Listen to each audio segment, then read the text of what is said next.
entre tes mains. La parole déclare, venez à moi, vous tous qui êtes fatigués et chargés.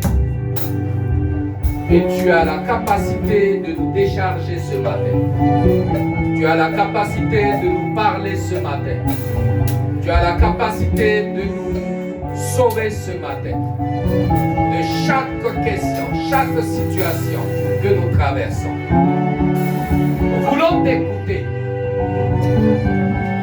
Que les cœurs maintenant, Papa, se disposent.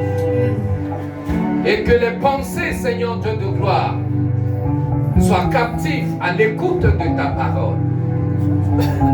Que je diminue, Seigneur, et que tu parles à ton peuple.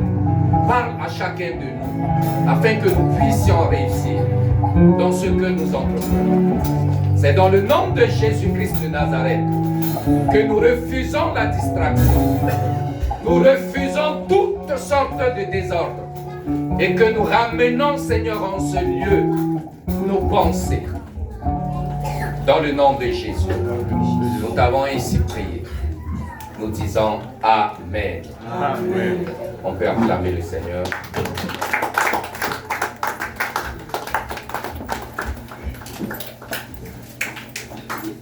Amen. Est-ce qu'on peut acclamer le Seigneur?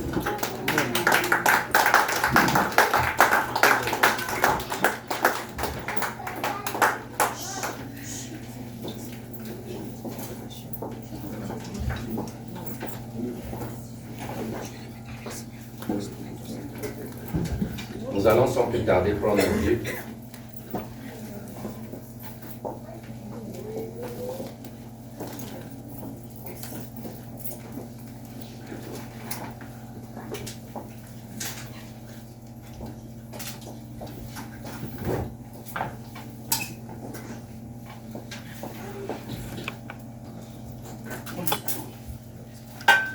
Amen.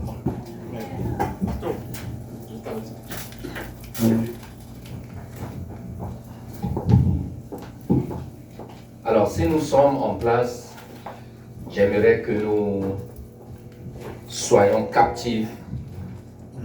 Je ne vais pas perdre le temps ce matin, mais si on peut être calme pour écouter la parole de Dieu, ça sera facile pour nous de finir aussi à temps. Amen.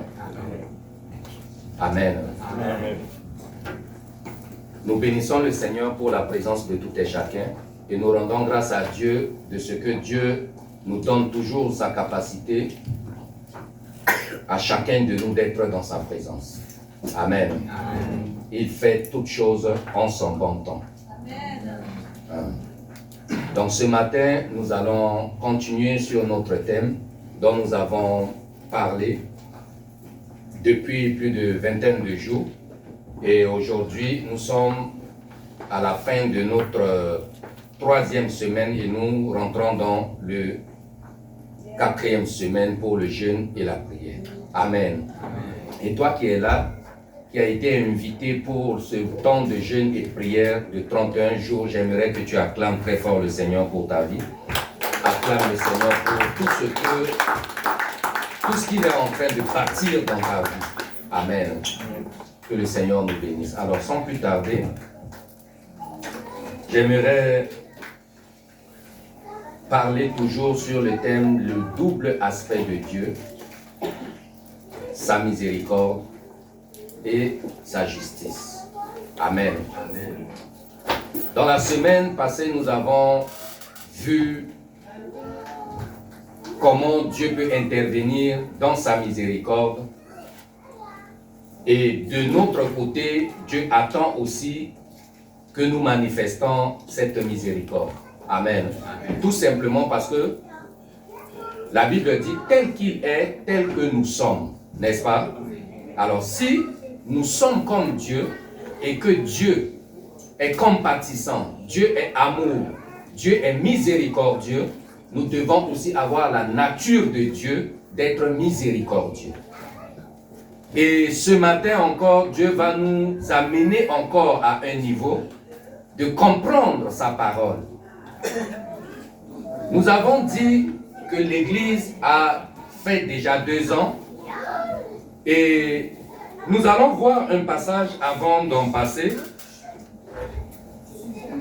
Apôtre Paul a parlé dans 1 Corinthiens chapitre 13. Si quelqu'un trouve rapidement, il nous lit 1 Corinthiens 13, le verset 11.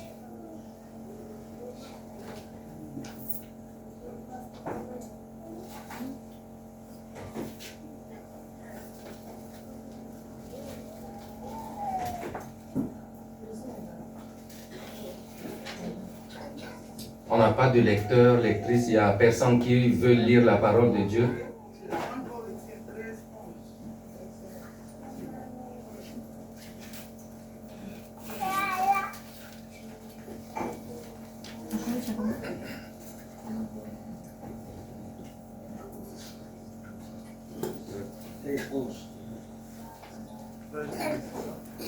Je lis au nom de Jésus. Lorsque j'étais enfant, je parlais comme un enfant.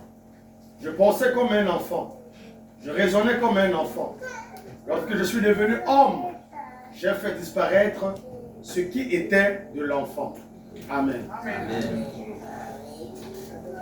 Quand on dit Amen, c'est pour dire que j'accepte ce qui vient de lire. Donc dites Amen. Amen. Je suivais une vidéo et hier, l'homme de Dieu là disait, il était à l'Angleterre. Et il dit, vous savez pourquoi la chrétienté échoue?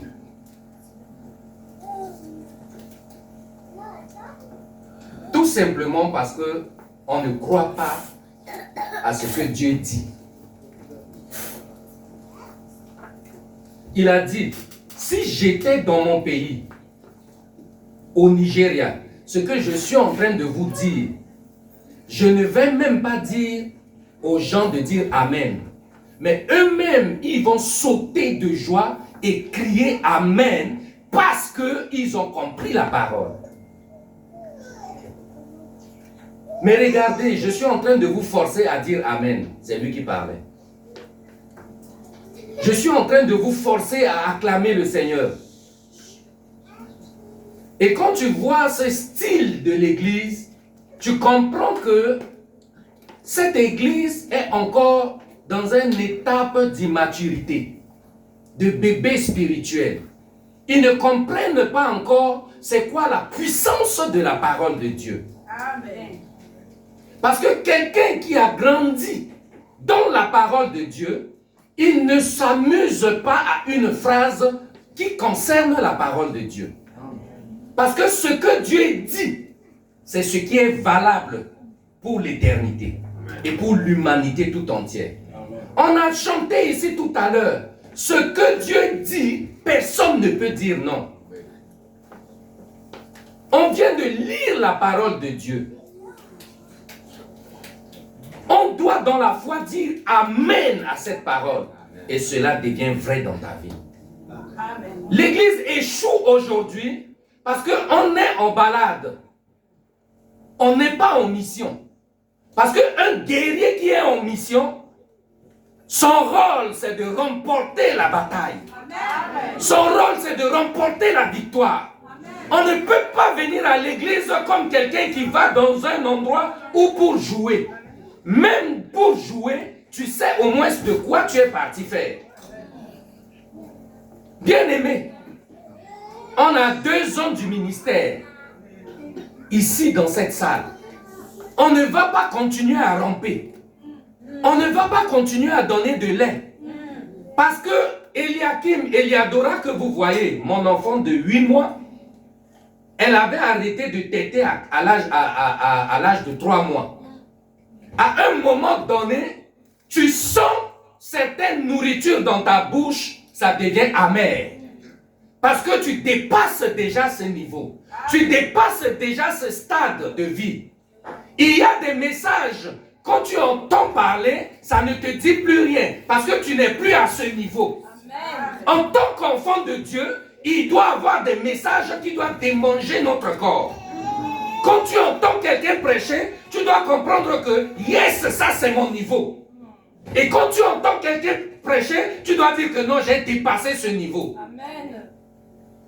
Bien-aimés, nous devons grandir dans la foi. Amen.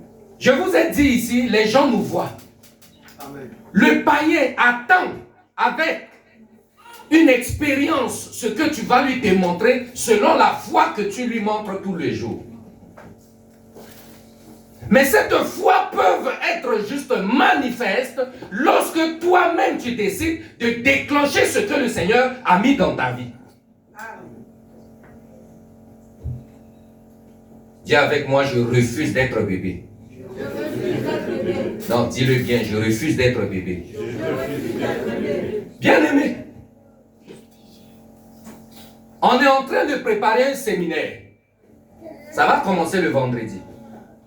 On va voir qui est mature et on va voir qui est immature. Parce qu'on ne parle pas d'un séminaire d'une église. On parle d'un séminaire qui concerne ton église. Et ce séminaire consiste à galvaniser ta foi. Vous avez vu le thème sur la plateforme, non? Le thème, c'est quoi? Qui a retenu le thème, au moins? Parce que je sais que lorsqu'on envoie le message, vous voyez, mais comme ce n'est pas des messages qu'on s'est déshabillé dedans, vous ne prêtez pas attention. Ce n'est pas des messages que quelqu'un est nu sur ça. Maîtrisez vos émotions. Amen. Maîtrisez vos... Attends, je finis d'abord ça. Quand on envoie un message, c'est pour qu'on lit. Et quand on finit de lire, en tant que partenaire de l'église, tu dis j'aime. Pourquoi vous partez sur Facebook, quelqu'un s'insulte et puis tu viens, tu cliques j'aime? Pourquoi ta plateforme envoie un passage biblique ce matin? L'homme de Dieu a envoyé un passage biblique. Combien de personnes ont vu? Et combien de personnes ont dit merci, homme de Dieu? Tu as lu, ça t'a béni. Est-ce que, bon, même si tu n'as pas lu, bien aimé, nous devons avancer avec le Seigneur. Amen.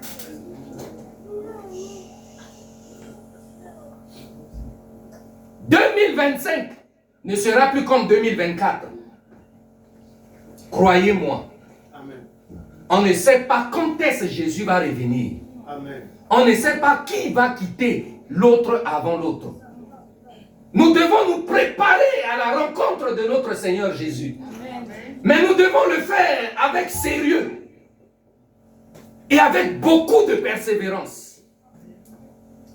En mettant notre foi sur Jésus-Christ de Nazareth. Fini les blagues.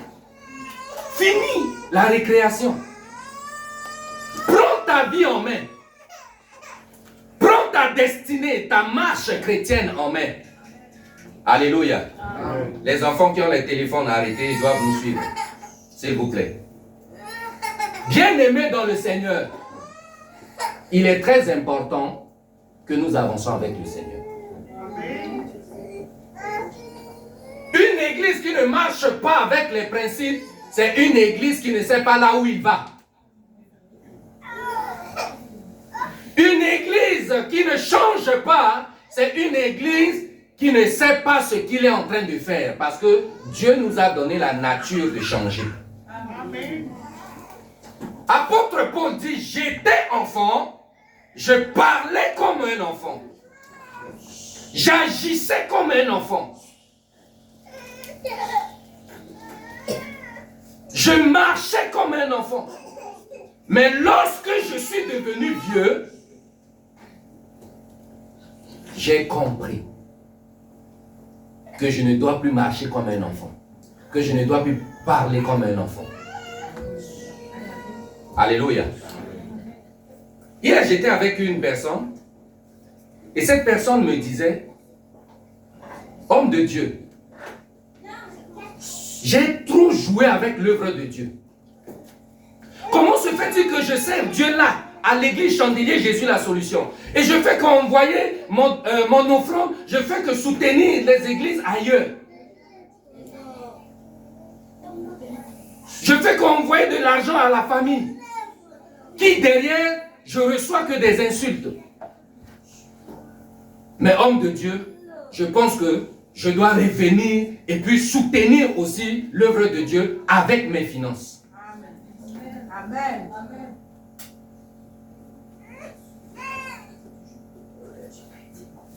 Bien-aimé dans le Seigneur, quand tu ne prends pas une résolution,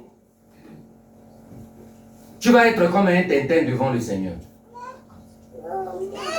Je ne sais pas s'il y a un mot que je peux remplacer avec le Tintin. Le dessin animé, là, vous connaissez, non? Des plaisantins devant le Seigneur. Beaucoup de personnes sont à l'église, mais ils sont pires qu'un bébé de 1 mois. Pire. C'était le dimanche passé, j'ai pris le micro et j'ai dit, c'est la dernière fois que nous rentrons à l'église et c'est moi le pasteur qui va vous dire, mettez-vous debout, il est 10 heures, on a commencé l'adoration, tenez-vous debout, ouvre ta bouche, parle à Dieu. C'est fini. Si tu ne sais pas ce que tu es venu faire, tu le sauras demain. Chacun a une destinée devant lui. Il y a 2 ans aujourd'hui, chaque vendredi ou samedi, je dois appeler tout le monde, pour me rassurer s'ils vont venir ou pas. Les 3/4, j'ai reçu que des insultes. D'autres ne viennent plus. Tu les demandes pourquoi. Non, le pasteur m'agace. Le pasteur me contrôle. Aïe. Faire le suivi d'une âme, l'appeler pour le réconforter, pour l'encourager à être à l'église, c'est insulter? Non. Une fois, il y a une soeur qui est venue à l'église. Comme on fait d'habitude, on a pris les numéros. Dans la semaine, avant que le dimanche arrive, j'appelle. C'est qui? J'ai dit, c'est le pasteur de l'église Chandelier Jésus la solution. Ah, désolé monsieur, si vous voulez appeler, il faut m'écrire d'abord. Si je suis disponible, je vais vous dire. Prochainement, il faut faire comme ça. J'ai dit, merci ma soeur. Jusqu'à aujourd'hui, je ne l'ai plus vu.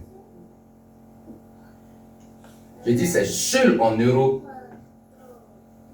que les chrétiens peuvent former les hommes de Dieu. Amen. Amen. Et je ne refuse pas d'être formé. Mais il est de notre devoir de vous dire aussi certaines vérités. On a lu dans la semaine, Dieu dit, je t'établis comme sentinelle. Ce que tu verras, tu diras.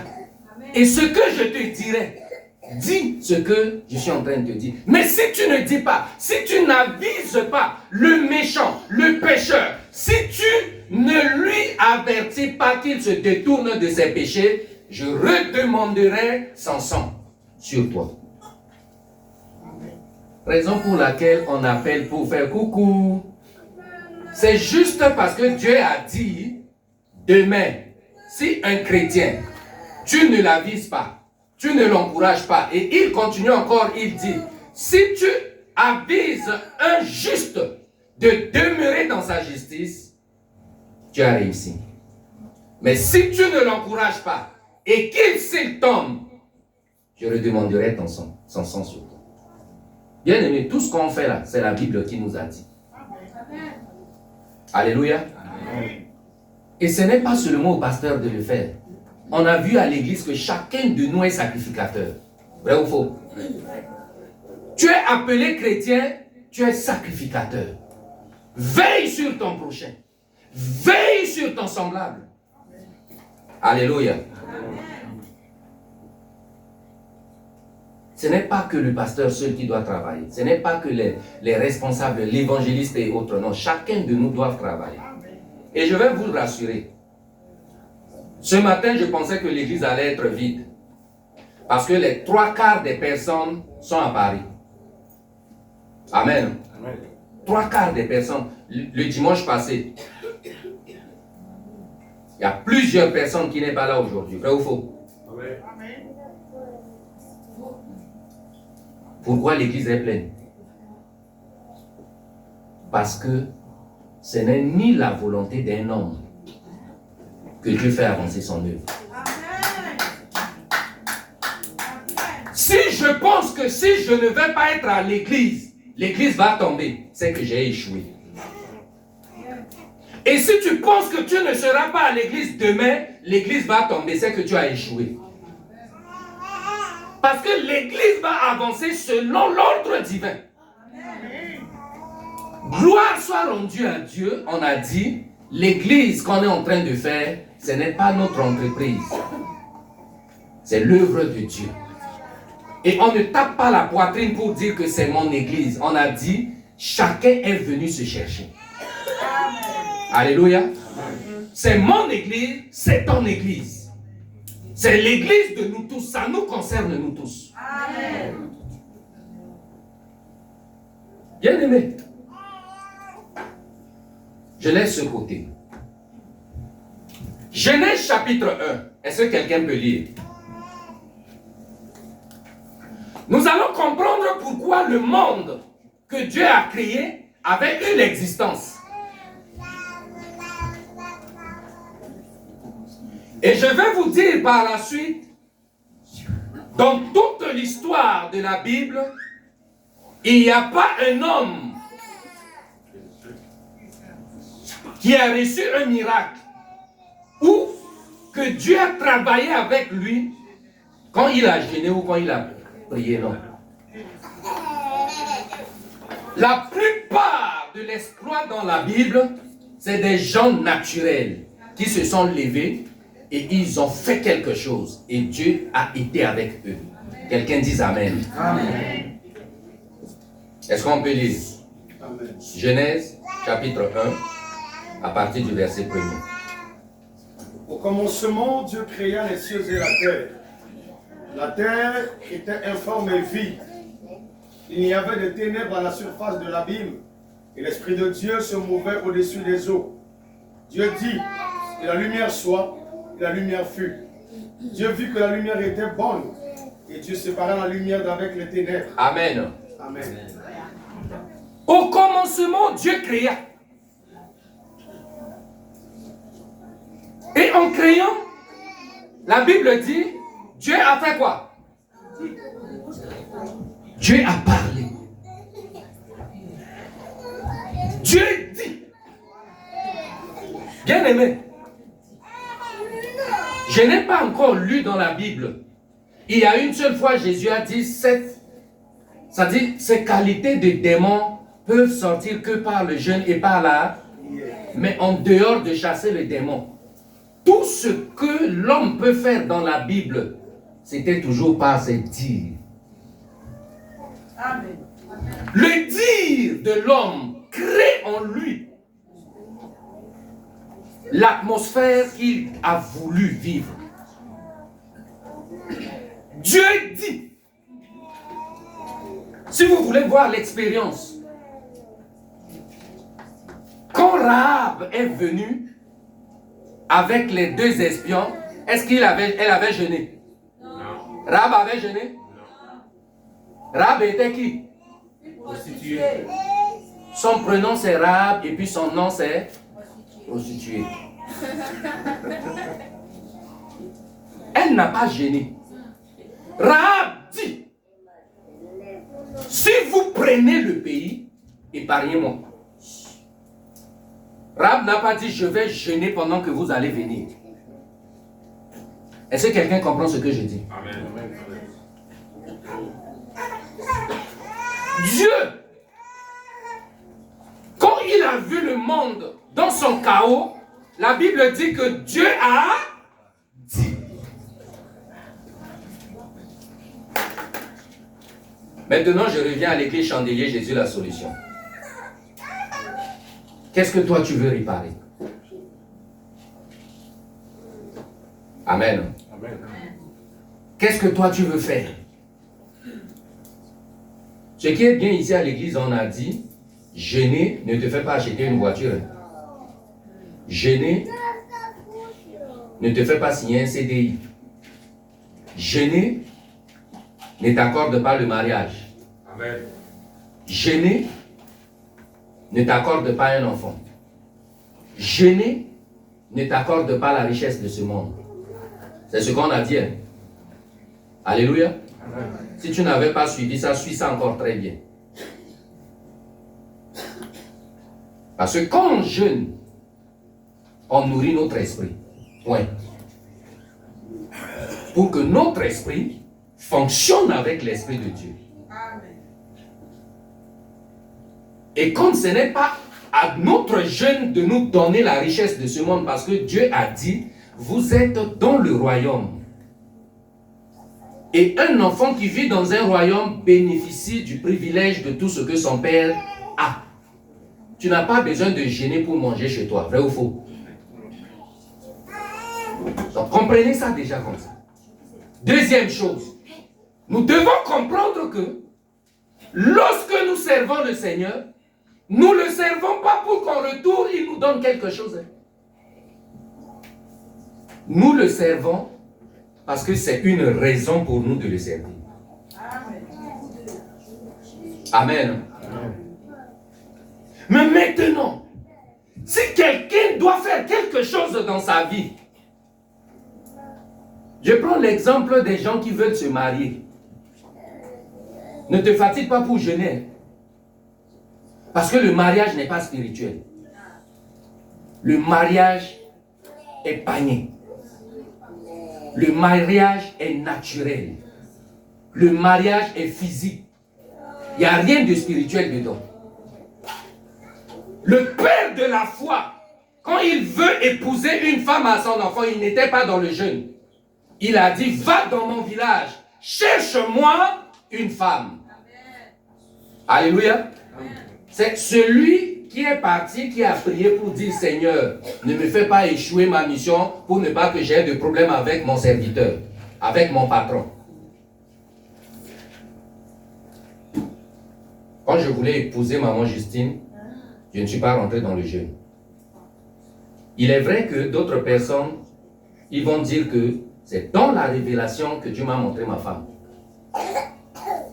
Gloire soit rendue à Dieu pour toi qui as marié, qui a fait ton mariage par révélation. C'est pas mauvais. Mais le mariage, c'est quand tu ouvres tes deux yeux et que tu vois la tête de la personne. Si ça correspond à l'état de ton cœur, tu acceptes. Si ça ne te correspond pas, tu quittes. C'est pourquoi tu vas comprendre que tu as refusé 1000 dragues d'un homme et 1000 dragues d'une femme. Alléluia. Et c'est ainsi que tu as compris aussi que tu as choisi de prendre un homme riche ou tu as choisi de prendre une femme riche. Ou tu as fait erreur et puis tu as pris un pauvre. C'est un choix. Amen. Amen. Maintenant, vous allez dire pourquoi le mariage n'est pas spirituel. Le mariage n'est pas spirituel. C'est comme maintenant, tu prends maintenant ta chose que vous maintenant vous confiez à Dieu. C'est deux choses différentes. Alléluia. La Bible dit, quand Moïse était face à une situation, il n'avait pas prié. Il a parlé. Alléluia. Lisez l'histoire de la Bible. Tous ceux qui ont fait des exploits ont parlé. Ils n'ont pas gêné. Lisons 1 Samuel. Nous allons voir l'histoire de David.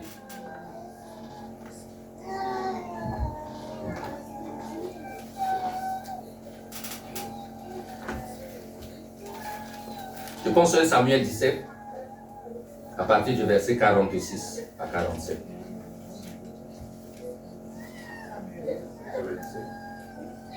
« 1 Samuel 17, 46 à 47. Amen. Aujourd'hui, l'Éternel te livrera entre mes mains. Je t'abattrai et je te couperai la tête. Aujourd'hui, je donnerai les cadavres du camp des Philistins aux oiseaux du ciel et aux animaux de la terre. Et toute la terre saura qu'Israël a un Dieu. » Amen. Amen. Bien-aimé, David n'était pas un pasteur. Il n'était ni prophète. On lui a juste envoyé comme commissionneur pour apporter de la nourriture. David arrive sur le camp. Regardez l'attitude. Et c'est cette attitude que toi qui es ici dois avoir devant chaque défi. Ce matin, je suis venu dire à une personne que tu es le David de ta famille. Amen. Regarde même comment toi tu dis Amen. Amen. David arrive sur le camp. On lui dit c'est chaud. Hein. C'est comme d'autres personnes arrivent à Nevers et puis on lui dit c'est chaud ici. Hein. Travaille là. Il faut aller à Paris. C'est chaud ici. Hein. Il y a plus de femmes que les hommes. Donc si tu veux le mariage, il faut sortir un peu. Nevers, c'est chaud. Hein. Il y a ci, il y a ça. Bien aimé. Quand tu es un guerrier, même dans le désert, Dieu va frayer une source d'eau pour toi. David arrive, il demande qu'est-ce qui se passe, on lui dit c'est grave. Goliath demande, Goliath n'a pas dit que vous venez en groupe. Hein. Un pour moi, un pour toi. C'est que les Philistins envoient leur Goliath et que Israël doit envoyer aussi leur Goliath. David était petit, jeune. Il est le Benjamin. Sa taille ne lui permet pas que son papa lui mette en formation militaire. Avant que David engage le combat, la Bible dit que David a déjà tué Goliath avant qu'il prenne le devant du combat. Beaucoup de personnes à l'église laissent le problème les détruire avant que le problème arrive. Beaucoup de combats, Dieu a placé devant nous pour que nous soyons un David devant ce Goliath. Amen. Mais nous voyons le problème et on fait un demi-tour, on remplace le problème devient nous et puis nous devenons comme Goliath. Tu viens devant moi avec la lance et les javelots, là n'est pas le problème. Le problème, c'est ce que David va dire. Écoutez la déclaration de David. David n'a pas dit, je vais rentrer, je vais me préparer et je vais revenir. David a dit, si Dieu m'affronte avec le ours, si Dieu devant un lion, je le tue, c'est que le petit là, il est déjà mort.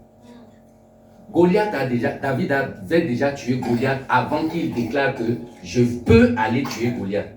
Dans son cœur, David a dit, si Dieu peut faire des choses avec moi, sans que quelqu'un voie, mais là encore où je suis devant les gens, Dieu ne va pas me faire échouer ce genre de combat. Bien aimé, je veux te dire, lance un défi même quand il y a le public. Lance un défi même quand tout le monde est autour de toi et il t'écoute. Lance un défi quand tout sombre noir devant toi. David dit, aujourd'hui, Dieu va me donner ta tête. Et moi, j'offrirai ton corps aux oiseaux du ciel et aux animaux de la forêt. Avant que le combat commence, David a déjà planifié à quelle partie où son corps va être et comment il va tenir la tête de Goliath pour amener à la maison. Je ne sais pas si quelqu'un comprend ce que Dieu est en train de lui dire. Amen. Est-ce que tu es en train de voir que ton problème? Est-ce que tu es en train de voir la solution dans le problème à laquelle tu es en train de vivre? C'est ce que le Seigneur veut te dire ce matin. Amen. Est-ce que tu es en train de résoudre ton problème pendant que le problème est là? Ou bien tu es en train de pleurer parce que le problème est en train de venir? Beaucoup de personnes se sont tuées eux-mêmes avant que les problèmes arrivent. Amen. Nous n'allons pas être comme Élie devant Jézabel. Quelqu'un dit Amen. Amen. Élie a tué 450 prophètes de Baal. Une simple femme qui n'a pas la gloire de Dieu dans sa vie a envoyé juste un message. Elle dit. C'est pourquoi je vous dis, bien-aimés, ton dire peut te donner la victoire. Amen. Oh, donne-moi un bon amen. Amen. Ton dire peut ouvrir le ciel. Ton dire peut te placer à un niveau où personne ne peut décider de te faire descendre. Amen. Amen. Ton dire peut amener cette église à un niveau élevé. Amen.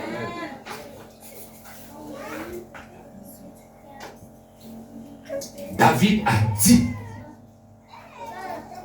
et quelque chose s'est passé. Quand David a dit, Dieu a validé. La Bible dit que David a pris juste une petite pierre, comme on le fait souvent avec nos lances pour tuer les oiseaux. Le problème de chacun de nous, c'est que si tu vois ton problème plus grand que toi, tu ne pourras jamais le terrasser. On est d'accord? Amen. Si tu vois à 9 heures que tu ne peux rien devenir, c'est ainsi que tu ne deviendras rien. Si tu vois dans ta vie que tu ne peux pas faire ce que les autres font, c'est ainsi que tu ne vas jamais arriver. Or, si tu vois la chose étant petite à tes yeux, c'est ainsi que tu surmonteras. Et tu monteras. Les 12 espions dans le désert sont partis explorer Canaan. À leur retour, les 10 ont dit à Moïse, Père, ce qu'on a vu là, si on hasarde, c'est que c'est notre mort. On est petits comme des sauterelles sous leurs yeux. Bien-aimé, si tu compares toi comme une sauterelle devant ton problème, c'est ainsi que tu vas faire comme ça. Et puis tu fuis ton problème. Amen. Tu vas fuir comme un crapaud. Amen. En criant. Ouais. Ouais. Et puis les Philistins, les Ébusiens, ils ne vont pas t'abattre. Ils vont mettre leurs pieds sur ta tête et puis c'est ainsi que tu vas mourir. Et ce matin, Dieu veut te communiquer cette puissance. Dans ton cœur, je ne sais pas ce que tu es en train de dire, mais Dieu sait ton cœur et il sait comment tu penses. Et Dieu veut te dire, transforme ta manière de parler, transforme ta manière de voir tes problèmes, transforme ta manière de dire les choses. Le dire a un pouvoir. Les 2 espions ont dit à Moïse, Père, on sait, on reconnaît que ce qu'ils ont dit est vrai. Mais ce qui est sûr, on est 10 fois plus grand que eux. Ils sont géants, mais on est 1000 fois géants qu'eux. Le peuple a dit, ça, on n'a pas encore vu ça. Si on dit qu'ils sont géants, c'est qu'ils sont géants. Il n'y a pas question de mettre la foi dans ce qu'on a vu. Bien aimé, ton problème, c'est parce que tu aimes voir.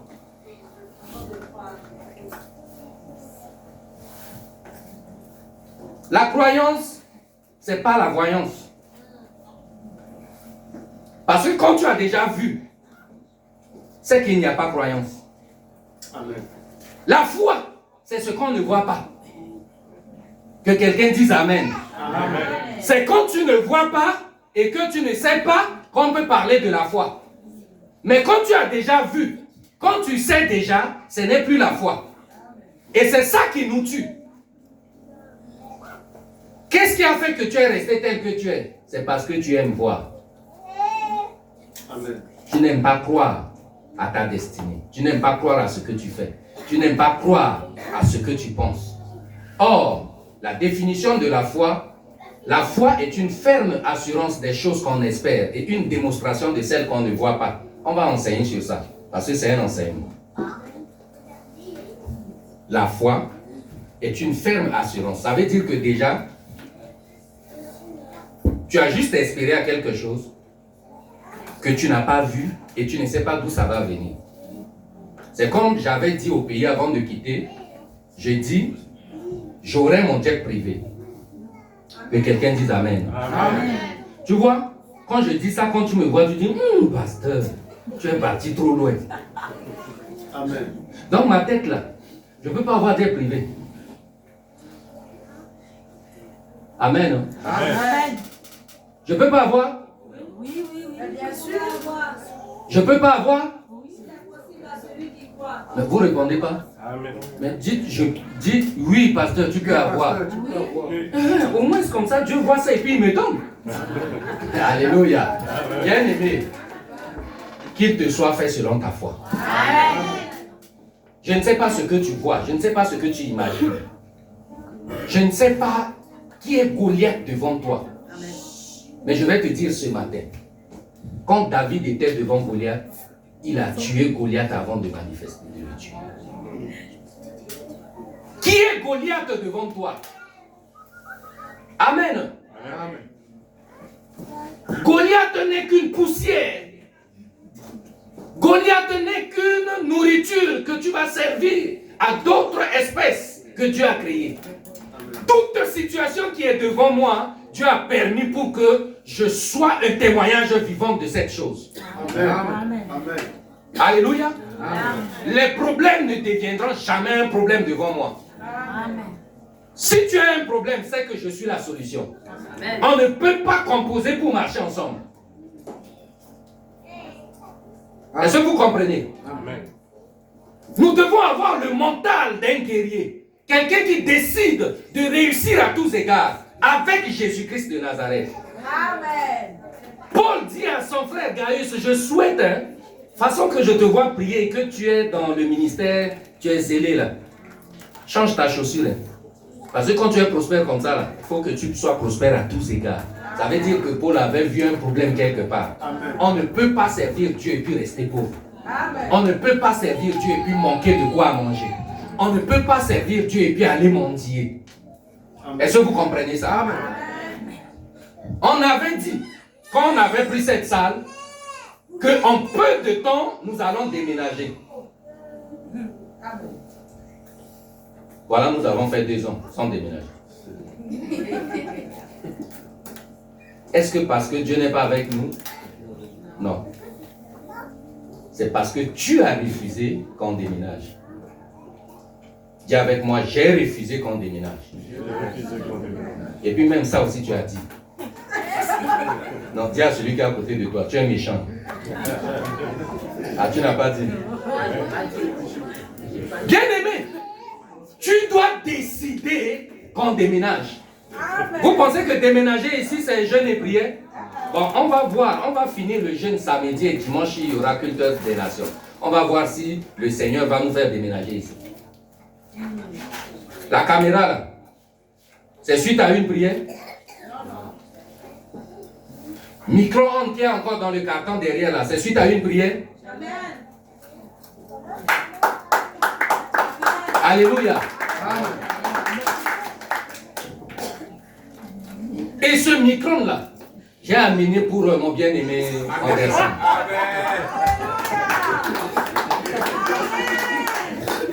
Amen. Amen. Nous devons quitter cette salle. Je comprends pourquoi quand une moitié de l'église ne vient pas, une moitié arrive. Parce que si tous ceux qui sont à la maison venaient, il ne va pas avoir place. Amen. Il y a au moins 5 ou 6 familles différentes. Avec 6 personnes, 7 personnes, 5 personnes qui ne sont pas venues. Donc si tout le monde venait, on n'allait pas avoir place. Et je sais seulement une chose. Quand d'autres personnes voient la salle là, ils sont énervés. Amen. Mais oui, parce que nous sommes dans l'excellence. Quand moi je vois la salle là et puis quand je vois ICC, parfois mes larmes pleurent. Et après vous allez dire non, ICC a fait 30 ans. Est-ce qu'on est obligé de faire 30 ans comme ICC? Non. Amen. Amen. Tu as déjà fait combien d'années dans la foi? C'est cette année-là qui compte. Ce n'est pas l'année quelque part. Alléluia. Nous devons nous préparer à quitter ici. Mais pour quitter, il faudrait que toi-même tu dis. Toi-même tu parles. J'avais seulement dit dans la réunion de comité avec d'autres responsables que vous voyez, on ne veut pas prêcher l'histoire d'argent à l'église. On est bien d'accord. Parce que beaucoup de personnes ont souffert dans d'autres églises concernant l'histoire d'argent à l'église. On n'a pas dit que ce n'est pas nécessaire d'enseigner ou d'en parler, mais que cela ne doit pas être une coutume. Que tous les dimanches, on doit prêcher sur l'argent. On doit prêcher Jésus-Christ. Amen. Et tous ceux qui ont été appelés, tous ceux qui sont chrétiens, doivent comprendre que si je suis béni, c'est pour que le ministère soit béni. Amen. Alléluia. Et je me suis dit, on n'est pas à Paris, hein. Paris, les salles sont à 2 000, 3 000 euros. 5 000 pour moins de 100 personnes même. Et quand ils payent ça, là, c'est pas que la salle les appartient, hein. C'est pour qu'ils viennent dans leurs heures de prière, c'est tout. Il y aura d'autres personnes qui doivent aussi venir louer. Mais ici, Dieu nous a fait grâce qu'on a un montant de loyer à 500 euros. Et ça aussi, vous voulez qu'on prend le micro, on dit qui doit donner pour payer le loyer. Non, mais attends, il faut qu'on arrête ça. Dis à celui qui est à côté de toi, on doit arrêter ça. 500 euros, on va dire au micro. Et puis c'est comme ça que quand quelqu'un vient pour la première fois, au lieu qu'il entende des belles paroles, il entend « Vous allez cotiser pour payer le loyer ». Pouf, il part, il sort. Quelqu'un fuit problème à la maison, il vient à l'église, il va encore rencontrer encore. On lui poursuit avec une facture de l'église. Mais il va partir. C'est pourquoi on a organisé ça en coulisses. Amen. Amen. Si tu as ton argent, viens nous voir, tu nous donnes. On ne parlera pas de ça à l'église. On sait seulement que sur la page de l'église, sur la page du comité, tous les mois, on envoie les factures payées. L'électricité est payée, on envoie ça là-bas. Même quand vous donnez les dîmes, nous on ne mange pas, on paye des choses avec. Amen. Alléluia. Ce n'est pas le moment qu'on mange. On sait que demain on aura aussi notre hamburgini, on aura aussi des belles vestes, mais ce n'est pas le moment. Parce qu'on est en train de payer un prix. Amen. Amen. Et que chacun doit payer ce prix parce que ça ne sera pas à l'église qu'on va manger, c'est les fruits de notre main que le Seigneur nous bénira au travail. Amen. Alléluia. Amen. Dis ce que tu veux, le Seigneur est là, il va t'exaucer. La femme à la perte de sang dit, si je peux toucher le pan du vêtement de Jésus, je serai guéri. Elle n'a pas gêné avant de rencontrer Jésus. Elle a juste dit. Amen. Amen. Je vais en finir. Jésus dit dans Luc 17, le verset 6, si quelqu'un a la foi tout petit comme le grain de sénévé, il dira à ce sycomore de se déplacer et le sycomore déplacé. Dieu n'a pas besoin d'une grande foi. Il a besoin juste que tu manifestes ce que tu ressens dans ton cœur. Alléluia. On ne veut pas faire de l'église des chrétiens. On veut faire de l'église des disciples de Jésus. Des gens qui comprennent la mission que Jésus a donnée à l'humanité. Tu es malade. Ici, on sait qu'on peut tomber malade, mais on ne doit pas mourir dans la maladie. Pourquoi? Parce que je peux parler à cette maladie. Amen. Et maintenant, désormais, l'attitude de parler à tes problèmes. Alléluia. Ce qui a tué la foi en Europe, c'est le système que l'Europe a mis en place. Vous savez,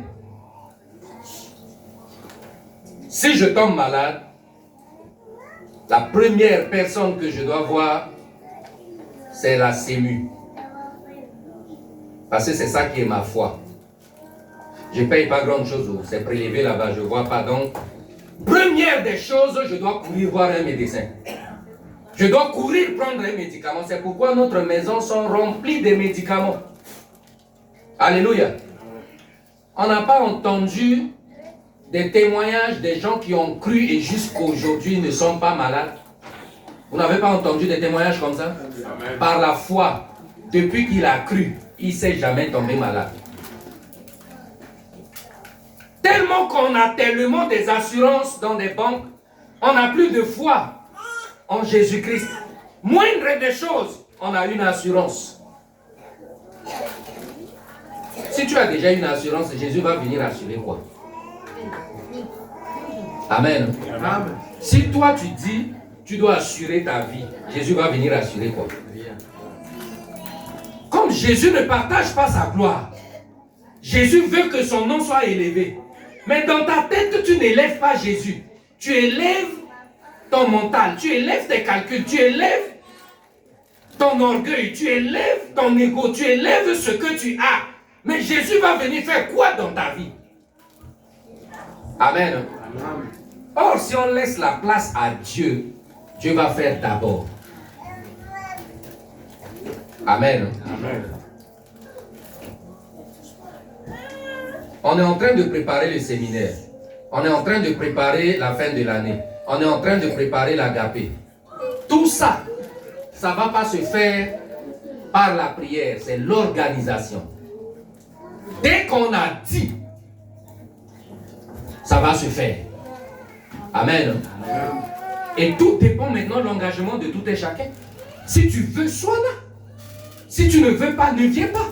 Amen. Amen. Mais ce qui est sûr, j'ai compris une chose. Pour que j'avance dans ma vie, je dois dire, je dois parler, je dois déclarer. Qui n'ont pas encore le projet de construction ou d'achat de maison. Si tu ne dis pas et que tu ne parles pas, tu n'auras rien. Amen. Amen. Qui n'est pas encore marié, qui est célibat, si tu ne dis pas, si tu ne parles pas, il n'y aura rien. Amen. Alléluia. Amen. Il n'y aura rien. Tu es malade, si tu ne parles pas à cette maladie, tu n'auras rien. Parle à ta situation. Déclare des bonnes choses dans ta vie, dans la vie de tes proches. Je répète encore pour finir, il n'y a pas un homme dans la Bible qui a prié pour faire quelque chose.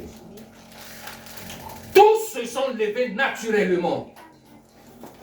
Et il y a plein d'exemples. En commençant par Dieu. Dieu a parlé, les choses ont existé. Jésus est venu, il a parlé. Moïse est venu, il a parlé. Rahab a juste parlé. Moïse a juste parlé. C'est des gens qui ont juste parlé. Toi et moi, en dehors de notre parler, on a Jésus qui est en nous. Or, au temps d'avant, c'est Dieu qui était à côté et puis il les voyait.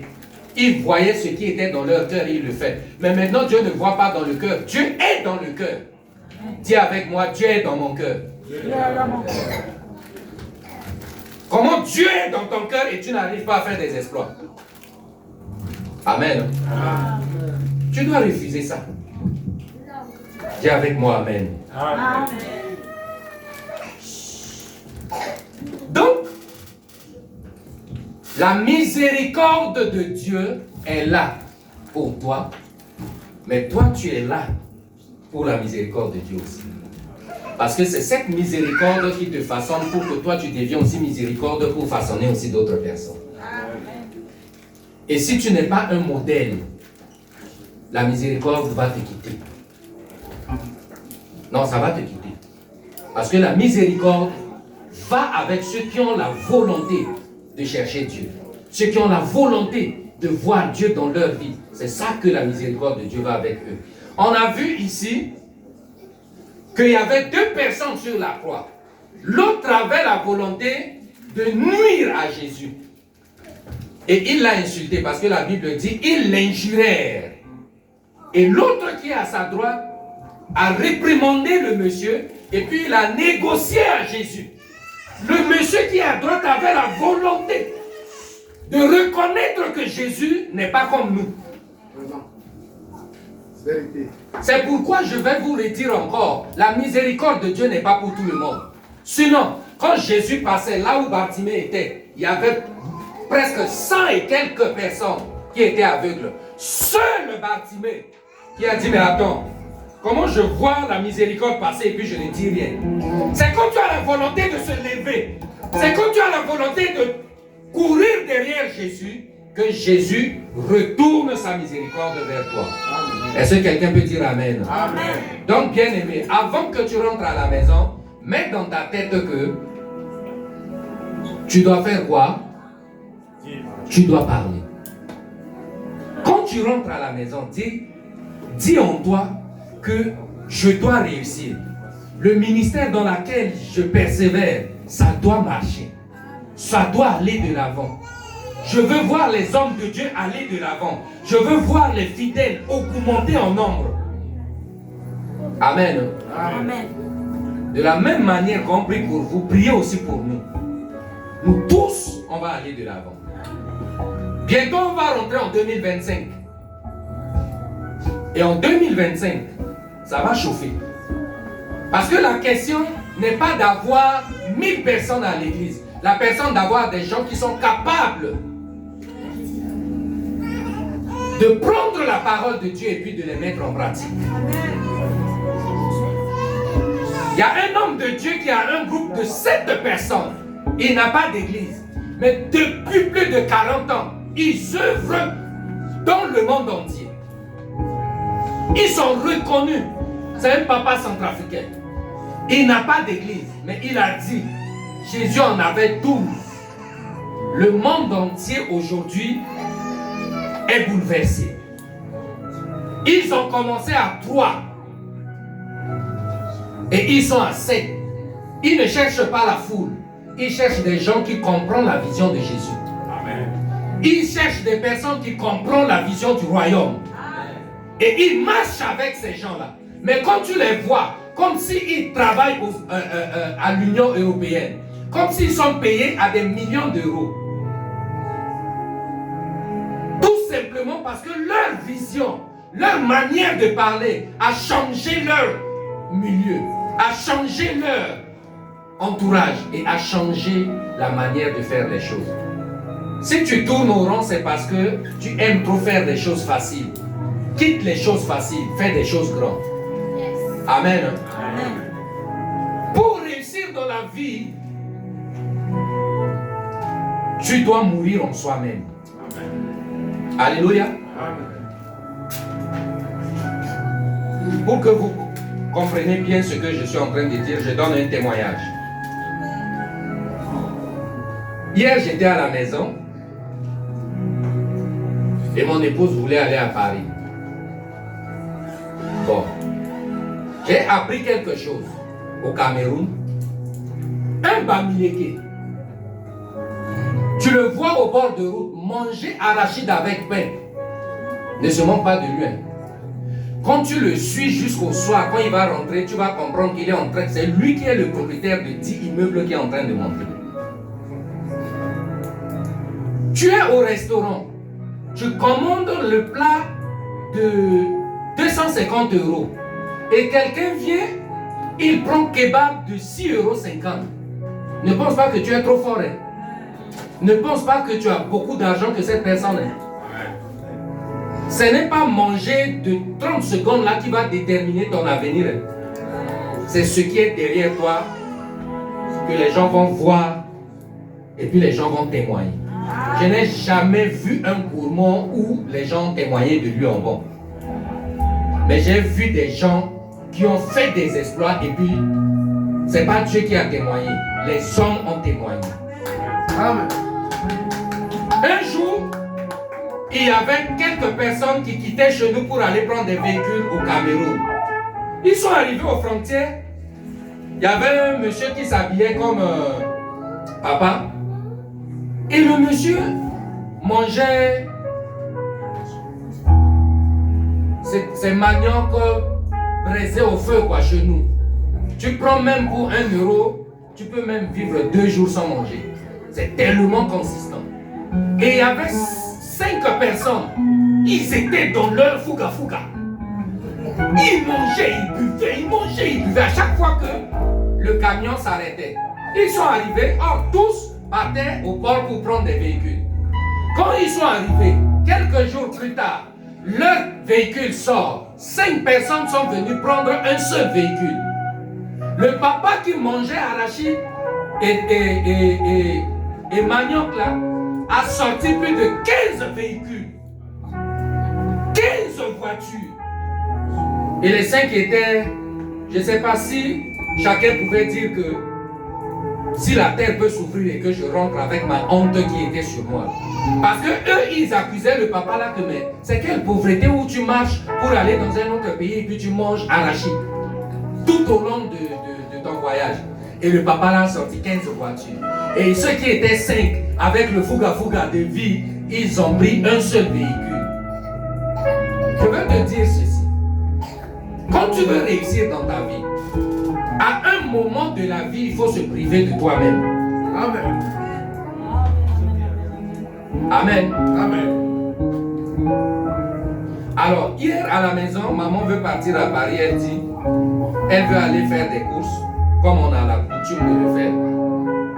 Et j'ai dit à maman qu'il n'y a pas l'argent. Maman a dit non, j'ai vu l'argent. Je dis l'argent que tu as vu là, c'est pour la cantine.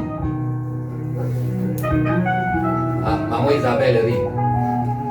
Et maman Justine a dit, il n'y a pas de souci, même si on ne donne pas ou on ne fait pas cantine, on ne va pas mourir.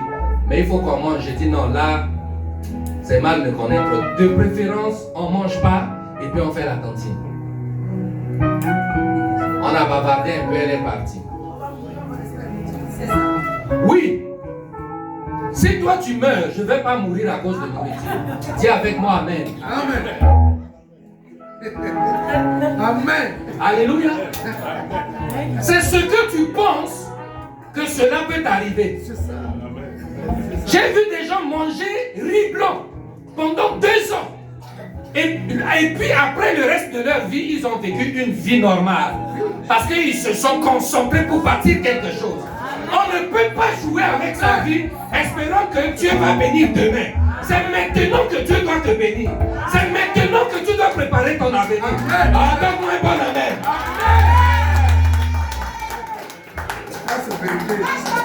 Comment je vais attendre demain? Si demain je tombe, je meurs. Demain ne m'appartient pas. Mais pendant que je suis encore vivant, je dois veiller sur ma réussite. Dieu ne viendra pas me faire réussir si moi-même je ne me lève pas pour que Dieu m'accompagne. Amen. Amen. Donc pour tout ce qui est à l'église, l'église n'est pas seulement un lieu où on dit Jésus revient bientôt.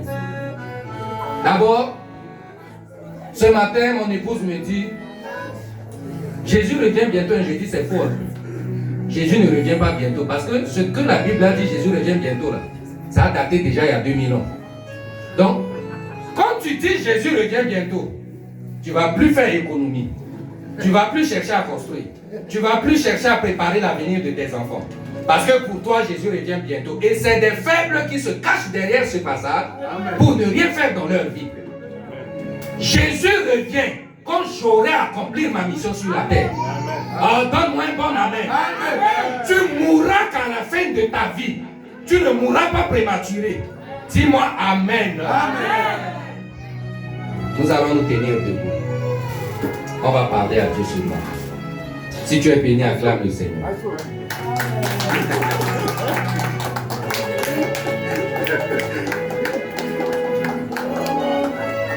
Le groupe de louanges va nous conduire dans un moment d'adoration pour quelques temps. Et après, nous allons dire merci à Dieu. Parce que ce qui est sûr, quand il envoie sa parole, c'est pour que tu sois guéri. Merci Seigneur.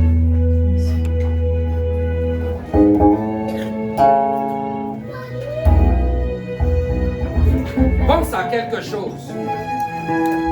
Pense à quelque chose que tu peux dire et que tu vois l'accomplissement. Qu'est-ce qui t'effraie? Qu'est-ce que tu ne peux pas accomplir? C'est quelle peur qui t'engloutit? Peur d'avancer dans le ministère? Peur de prêcher Jésus? Peur de bâtir ton avenir? Peur de s'engager dans une relation? pris une résolution. Je vais quitter Nevers. Partout où tu iras, il y aura des démons. Et il y aura toujours Dieu. Même dans le tombeau, Dieu est resté Dieu. Merci Seigneur. Merci Jésus. Que ton cœur parle à Dieu ce matin. Dis quelque chose. Fais quelque chose. Merci. Si tu ne fais pas, à la croix il a pris ma place. merci Seigneur Jésus. Un Dieu s'est donné. Alléluia. Je ne peux imaginer tout ce qu'il a fait pour moi. Même dans le désert, Seigneur, tu as toujours été là. Dieu est fidèle,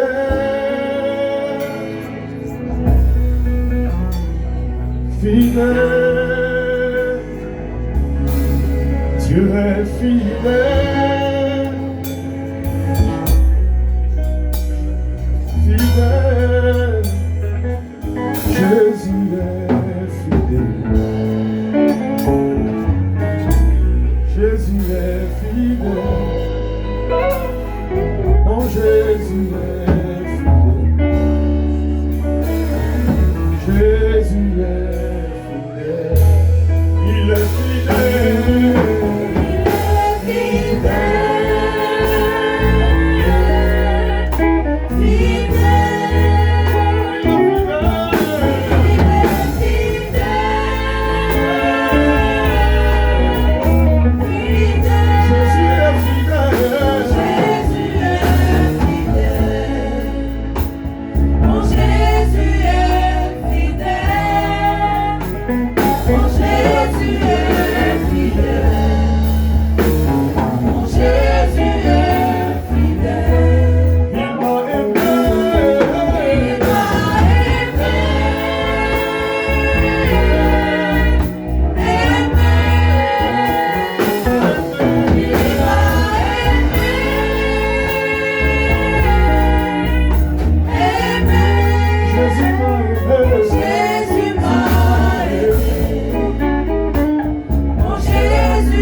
Élève ta voix, parle à Dieu, dis-lui merci.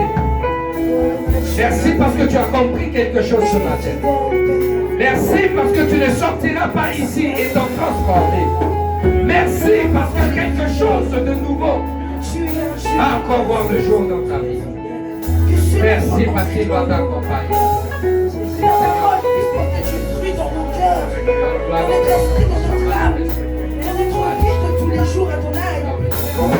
Cette parole que tu as mis en aujourd'hui puisse porter ses fruits dans la semaine qui va commencer, dans les mois qui vont arriver, dans le nom de Jésus.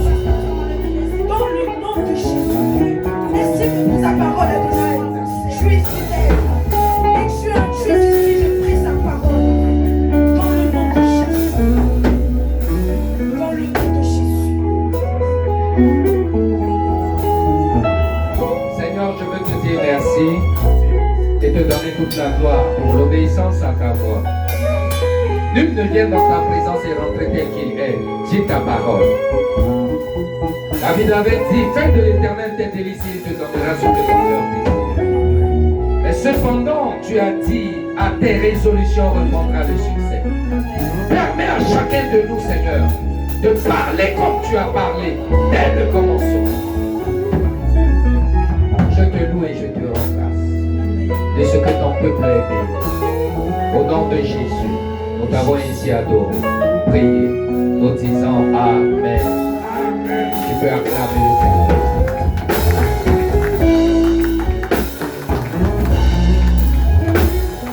Amen.